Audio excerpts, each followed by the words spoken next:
I changed my major 3 times before I found my home in the International Comparative Studies department.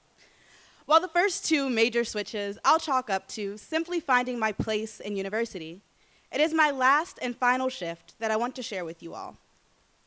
I was taking core courses for this other major, which shall not be named, but this major also focused on the intersections of policy, society, and the individual.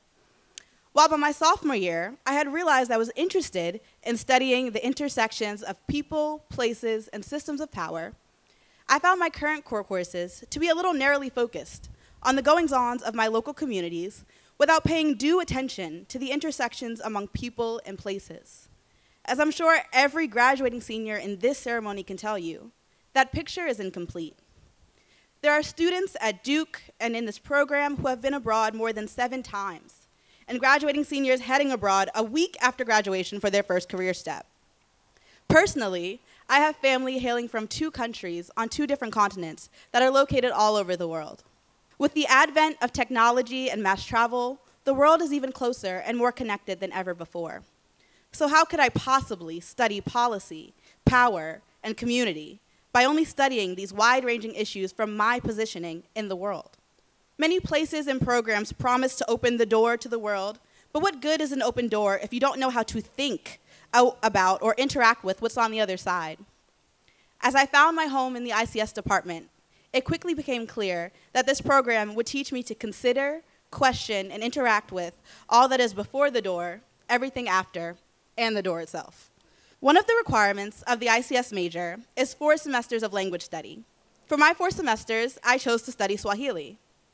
After 2 years of telling people, oh yeah, I'm taking Swahili for ICS, I became used to people guessing the hardest subject of the study.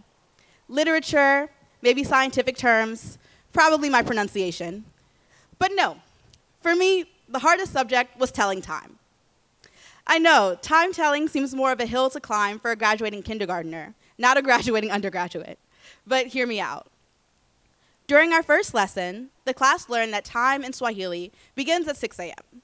So for example, 6 a.m. is set as 0 in the morning because it is the very beginning of the day. 7 a.m. is the first hour of the morning, so it's written as 1 in the morning. During this lesson, my classmates and I struggled to readjust our deeply ingrained understanding of the clock to fully grasp the lesson. Towards the end of our 50 minutes together, our professor exasperatedly exclaimed, "The day starts at 6 a.m. Who starts their day at midnight? Nobody. So why would you start a clock there?" Setting aside the fact that he was talking to a classroom of college students, most of whom probably started their day at midnight regularly, myself included, my professor's frustration led me to consider why my classmates and I had such difficulty understanding this lesson. I concluded that it was because time is an everyday foundational sort of thing. Kindergarten was truly the grade in which I learned to read a clock, using those yellow and red kid-friendly toys that let you put the hands at any hour and practice telling time. While many of the subjects in this Swahili class had been challenging, this was one of the first that required me to consider something that seemed so fundamental from such a different point of view. This, to me, has been, and will continue to be, the great gift of studying international comparative studies. ICS provides something my parents often remarked I ought to have, the good sense to listen, and despite my 16/20 vision, a keen ability to see. This major demands not just casual participation in other geographies, but deeply considered inspections of the systems and processes that construct what is everyday and what is presumed to be everyday. This inspection naturally requires introspection of our own everyday and the assumptions and histories we bring along to construct it. ICS then becomes a sort of kaleidoscope held up to the world that allows its students to see the layers of all their eyes land upon.